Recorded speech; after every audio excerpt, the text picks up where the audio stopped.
మనసులో ఏదో బాధ, మనమంతా ఒక ఫ్యామిలీ కాబట్టి చెప్పుకోవాలి. సో ఏం జరిగింది? 19 years కి మ్యారేజ్ అయిందండి. ఫస్ట్ బాబు పుట్టాడు నాకు, తర్వాత సెకండ్ బాబు. తన గురించి చెప్పాలనుకుంటున్నా. నేను డెలివరీ అయ్యానండి. డెలివరీ అయిన తర్వాత బాబుని వెంటనే అలా చూపించి నాకు తీసుకొని వెళ్ళిపోయారు. నేను మళ్ళీ చూద్దామని వెళ్ళేసరికి లేరు, బాబుని బాక్స్ లో పెడుతున్నాము చెప్పి తీసుకొని వెళ్ళిపోయారు. ఒక 2 days 3 days కి వస్తారేమోనని నేను అనుకున్నాను, కానీ రాలా. 1 month బాబుని బాక్స్ లో ఉంచాల్సిన పరిస్థితి వచ్చింది. 4 days బేబీకి సర్జరీ చేయాల్సి వచ్చింది. తనకి పెద్ద పెక్కి హోల్ ఉందని చెప్పారు. ఫీడింగ్ ఇవ్వడానికి లేదు, తన దగ్గర ఉండడానికి కూడా లేదు. సర్జరీ చేయాలని చెప్పి బాబుకి చేద్దామంటే సరే. ఆ సర్జరీ ఏంటంటే పేగు మళ్ళీ బయటే పెడతారనమాట. ఆ పేగు హోల్ ఉంది కాబట్టి పేగు బయటే పెడతారు. అది ఎలా అంటే మళ్ళీ దాంట్లో నుంచి కంటిన్యూషన్గా మోషన్ వస్తానే ఉంటుంది. దాన్ని క్లీన్ చేస్తా. అసలు 5 months నేను ఇంకా ఇంట్లో నుంచి బయటికి రావడానికి కూడా లేదు. మన చుట్టూ ఉన్న వాళ్ళు, మన సొంత వాళ్ళు కూడా చేసినా కూడా బతకడంట కదా, ఎందుకు? మా నాన్న నాకు చాలా సపోర్ట్ చేసి నన్ను ముందుకు తీసుకొని వెళ్ళి చేపించామండి సర్జరీ చేయించిన తర్వాత కూడా 1 month తన్ని బాక్స్ లోనే ఉంచారు. లాస్ట్కి సర్జరీ అయిపోయింది, బాబుని ఇంటికి తీసుకొచ్చాము. 3 months 2 months ఉన్నారు, బాగానే ఉంది. మళ్ళీ ఫీడింగ్ తీసుకోవట్లా సరిగ్గా.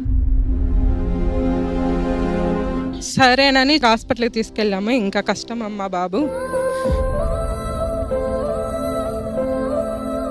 ఎందుకమ్మా మీరు ఇంకా కష్టపడుతున్నారంటే, కాదు తనతో నేను బాండింగ్ ఉంది నాకు. మా వారు, నేను, మా డాడీ, మేమందరం ఇంకో ఛాన్స్ మాకు కావాలని చెప్పి చెన్నై తీసుకెళ్ళామండి. అక్కడికి వెళ్ళిన తర్వాత ట్రై చేస్తామమ్మా, అవుతుందని చెప్పమని చెప్పారు. లాస్ట్ టైంలో తను నన్ను చూసిన చూపులు నాకు ఇప్పటికి కూడా నాకు అలానే గుర్తుండిపోతున్నాయి.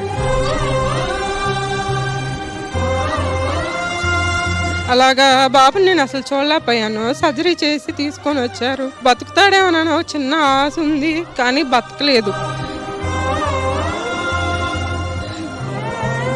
పుట్టిన బాబు పేరు వీరభద్ర అని పెట్టాం. ఇప్పుడు ఎన్ని ఇయర్స్ అయింది? 8 years అయ్యేది. 8 years బాబుల్ని ఎవరైనా చూస్తే వీరభద్ర ఉంటే అలా ఉండేవాడు. ఎందుకు అనిపించేస్తారు, నేను ఉంటే బాబుకి 2 బాబులు ఒకే కలర్ డ్రెస్ వేసుకోవాలి, తినుంటే చాలా బాగుండేదేమో అని నేను చాలా రోజులు నాలో నేను కూడా చాలా స్ట్రగుల్ అయ్యాను అనమాట.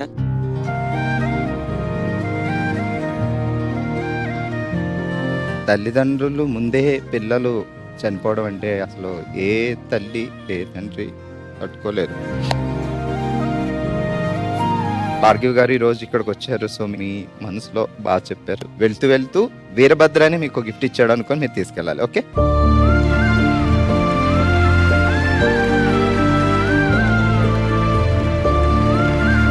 అన్నగా మీకు చెప్పేది ఏంటంటే, ఆ బాధ ఏ తల్లి మర్చిపోలేదు. కానీ అన్ని 9 నెలలు మోసి పెంచిన బాబు లేకపోవడం, బట్ మర్చిపోవండి అని చెప్పట్లేదు, కానీ బీ స్ట్రాంగ్.